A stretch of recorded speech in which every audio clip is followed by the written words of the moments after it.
안녕하세요. 피부갈비대 닥터 성입니다. 이번에는 여러분들이 제가 운영하는 카페에 많이 올려주시는 질문 중에 하나인 어떻게 세안하면 유분이 덜 생기나요? 저는 세안을 아무리 꼼꼼히 하고 잘해도 유분이 더 많이 생기는 것 같아요. 세안하고 나면 오후 되면 막 피지가 알갱이처럼 막 끼어 있어요. 이거 좀 줄일 수 있는 방법 없나요? 계속하면 모공이 끼인 피지들을 정기적으로 계속 제거하면 모공이 넓어질 텐데 어떻게 하면 세안할 때 좀 유분을 덜 생기게 할 수 있을까요? 이런 거에 대해 질문을 너무 많이 하셔가지고 이번에는 그 관련된 영상이고, 이 방송을 끝까지 잘 시청해 주시면 우리가 일상생활을 할 때 이런 세안법을 이용하면 유분 생기는 걸 조금 줄일 수 있겠다라는 걸 알게 되실 거예요. 그래서 끝까지 시청 부탁드리고 하나하나 놓치지 말고 끝까지 봐주시기 바랍니다. 그럼 세안할 때 어떻게 하지 유분을 덜 생기게 할 수 있을까? 많이 궁금하죠? 그러면 이제 제가 반대로 이제 환자분들한테 물어보죠. 주로 어떻게 세안하세요? 라고 물어봐요. 그러면 상당수의 사람들은 어떤 대답을 하냐면 꼼꼼하게 세수를 한다. 얼굴에 비누나 클렌징 폼을 얼굴에 바른 후에 꼼꼼하게 이렇게 문지르듯이 빈틈없이 꼼꼼하게 한다. 이렇게 얘기하는데 오히려 그렇게 하면 문제가 될 수가 있어요. 그러면 왜 그런 것들이 문제가 될 수 있는지 한번 설명을 해드릴게요. 우선 비누 세안과 약산성 클렌징 폼 세안이 있는데, 비누 세안을 하는 사람이 생각보다 좀 있어요. 그죠? 근데 비누 세안의 문제가 뭐냐? 비누는 산성도 pH가 8에서 보통 10 정도 돼요. 우리의 정상적인 피부 표면의 pH는 몇이에요?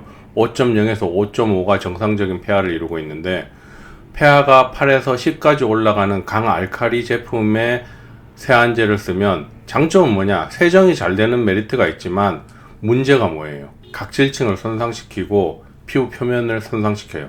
이 말은 거꾸로 말하면 뭐예요? 우리가 과거부터 계속 얘기하던 게 뭐예요? 피부 장벽을 강화시켜라. 피부 장벽의 손상을 최대한 막아라 라고 얘기를 하는데, 비누 세안을 계속하게 되면 피부 장벽이 망가져요. 그럼 어떤 사람은 묻겠죠. 나는 비누 세안을 계속 했는데도 피부가 그렇게 나쁘지 않아요. 그러면 그런 사람들은 비누 세안을 할 때 매번 막 꼼꼼하게 한 게 아니고 어쩌다 꼼꼼하게 한번 하고 어쩌다 그냥 평범하게 그냥 한번 거품 내서 바르고 그 다음에 세안하고 이런 식의 세안을 하셨을 거예요. 계속 꼼꼼하게 하게 되면 어떤 문제가 생기느냐?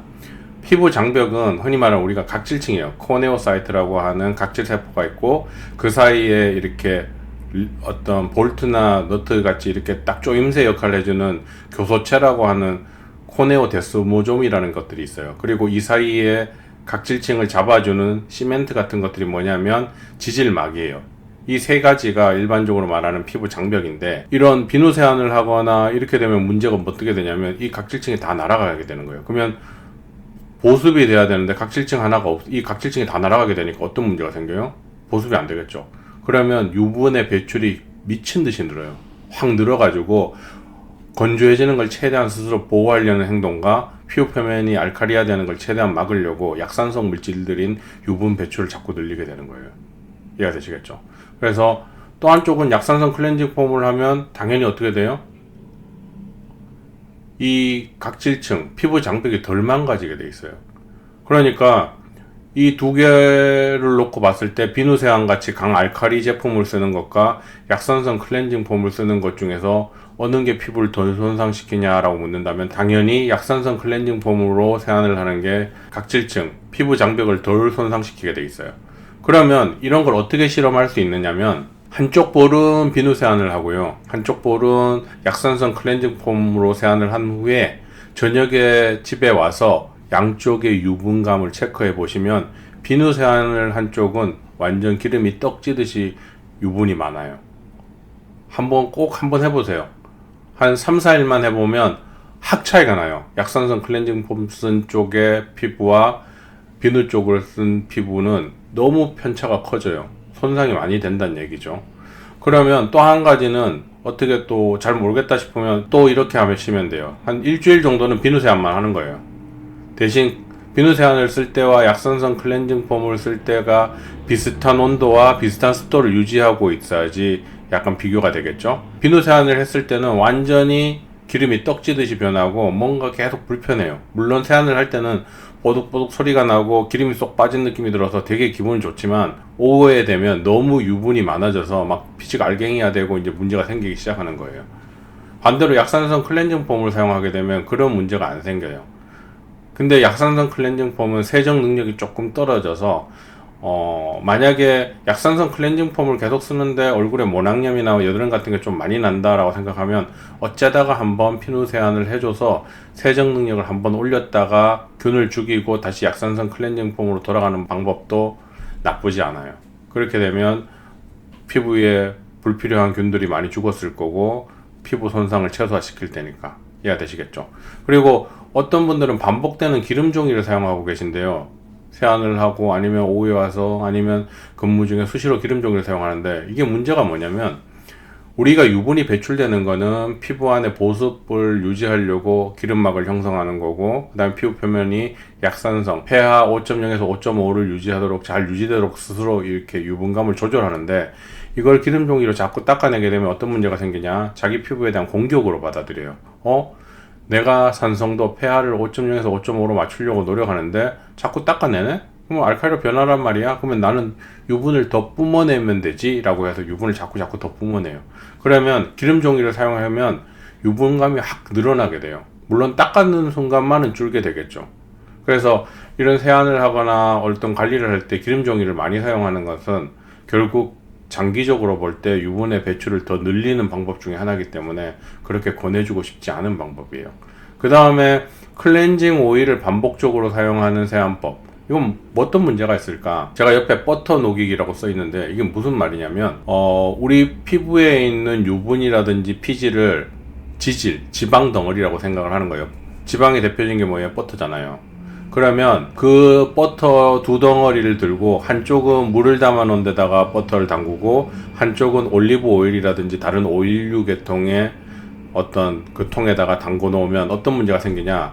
오일 쪽에 넣어 놓은 버터는 금방 녹는 반면에 물 쪽에 넣은 버터는 잘 안 녹아요. 이건 뭘 의미할까? 우리가 일상생활 할 때 클렌징 오일을 쓰게 되면 이 각질층 사이에 지질막으로 형성되어 있다고 그랬잖아요. 이 지질막이 쉽게 녹게 돼요. 물론 피부에 있는 피지도 쉽게 녹으니까 피부가 깨끗해졌다, 피지 연화의 기능이 있기 때문에 피부가 많이 환해졌다는 느낌을 일시적으로 받을 수 있지만, 각질층이 날아갔다, 피부 장벽이 날아갔다는 것은 자외선에 대비한 장벽 하나를 내가 없앤 거기 때문에 결국 장기적으로 보면 피부가 더 손상되게 되는 거예요. 그래서 클렌징 오일을 사용하게 되면 일시적으로 피지를 닦아낼 수 있다, 그래서 피부가 뭔가 환해지고 깨끗해졌다, 건강한 피부를 가질 수 있다, 이런 생각을 갖게 되지만 결국은 이 각질층 사이에 있는 지질막까지 녹여버리기 때문에 피부 장벽도 손상시키고 피지도 녹여버려서 결국 피부 안에 보습 기능이 떨어지게 되고, 피부 장벽이 손상됐으니까 계속 이걸 만들기 위해서 뭔가 피부 위에서 활동을 많이 해야 되고, 그럼 혈관이 많아지게 되고 뭔가 악순환이 계속 되는 거예요. 그래서 클렌징 오일을 전혀 사용하지 말라고는 저는 얘기 안 해요. 가끔 사용해도 되는데 2주나 3주에 한 번 정도, 물론 건강한 피부일 때. 왜? 그럴 때는 클렌징 오일을 한번 해서 각질을 약간 위를 턴오버 시켜주면 더 좋은 건강한 각질이 나올 수 있거든요. 근데 이게 텀이 너무 짧아지게 되면 피부가 무리하게 로딩이 가해지니까 이 기능을 못하게 되는 거예요. 그리고 벌써 손상이 일어난 피부는 2주나 3주도 클렌징 오일을 사용하지 않는 게 좋아요. 그래서 어느 정도 건강한 피부는 2주나 3주에 한 번 정도 가볍게 할 수 있고, 그렇다고 러빙을 많이 하지 마세요. 러빙을 많이 하면 당연히 마찰이 많아지니까 각질층이 손상되겠죠. 클렌징 오일을 자주 사용하지 마라, 반복 사용하면 피부는 망가진다, 버터가 그 한 예다 라고 생각을 하시면 돼요. 어떤 분이 이런 질문 하세요. 인터넷 보니까 물세안만 해도 피부가 좋아진다는데요, 물세안만 해도 되나요?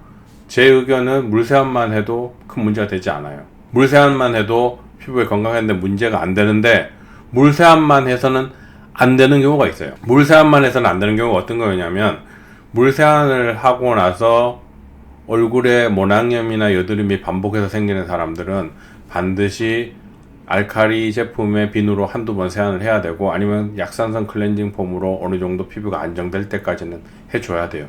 왜 그러겠어요? 물세안으로는 세정 능력이 거의 없기 때문에 균을 살균할 수가 없어요. 그래서 피부가 건강한 사람, 내가 근무 환경이 너무 깨끗해서 대기 중에 미세먼지도 없고 뭐 피부에 더러운 걸 묻혀올 가능성이 별로 없는 사람들은, 그런 사람들은 물세안만 한다고 해도 큰 문제가 되진 않아요. 근데 얼굴에 뭐 계속 트러블이 발생하고 여드름이 올라오고 모낭염이 생기는데 계속 물세안만 하면 어떻게 돼요? 그게 줄어들지 않아요. 그래서 이런 세정 능력이 있는 제품으로 세안을 해야지 그런 균의 살균 기능 때문에 얼굴에 뭐가 나는 게 줄게 되겠죠.